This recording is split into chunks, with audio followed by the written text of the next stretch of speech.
Sir Isaac Newton was being lauded for his work with gravity.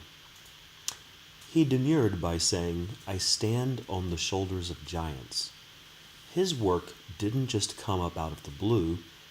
His work emerged out of a larger scholarly context and rested upon the work that many others had done before.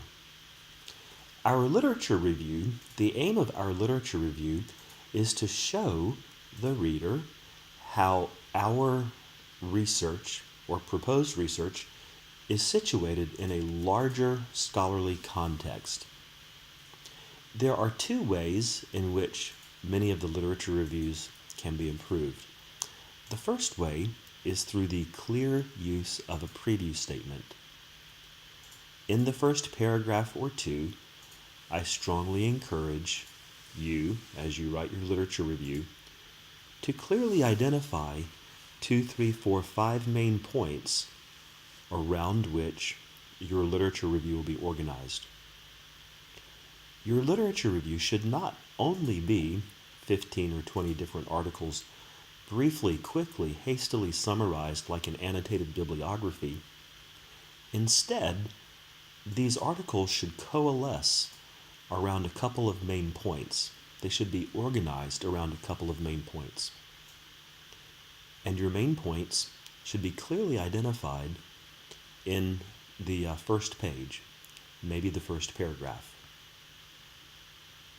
You can look at the samples here and see how the authors make reference to or allusion to what's going to be in the paper.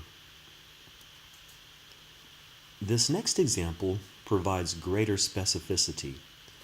To provide background for the study, theoretical literature related to the constructs of play, playfulness, and creativity will be summarized in this review.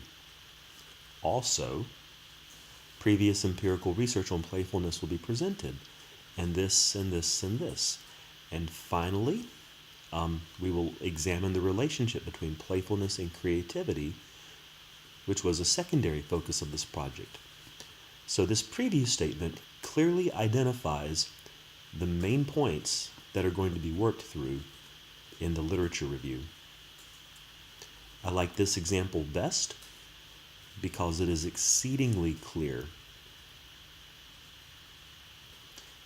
It's in the first full paragraph in order to provide background for the study. Here's the main points we're going to look at.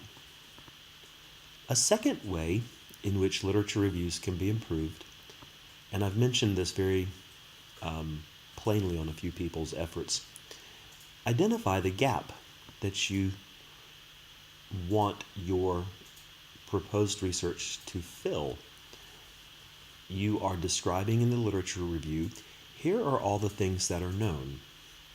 Bring this to a really clear point at the end. We know these things, but we don't know this. So here we see an example of this study fills the gap in literature. So we know all these things. Here's the gap. This study will fill the gap. Feel free to pause on the movie if you want to. Here is a sample that I think is a little bit better. Better because it's more explicit about the gap. No research was found that involved longitudinal studies. So, in fact, and here's an argument. Someone said research is needed both on the short-term and the long-term consequences of playfulness. I think there's a gap, but not just me. Other researchers have said, yes, this needs to be looked into. Here is the gap. And then finally, as a third example, here is a sterling example of where a gap exists in the literature. Play therapy is in need of more concrete standards and guidelines to ensure play therapists continue to offer the best services for clients and families. This study will help us to support that play therapists are in fact not whistling in the dark in this very, very specific case.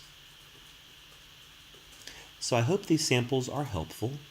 Clear preview statements at the beginning of the literature review telling us the literature review's main points, and also at the end a summary of those main points, and also a clear identification of the gap that remains after having reviewed the literature. Hope this helps.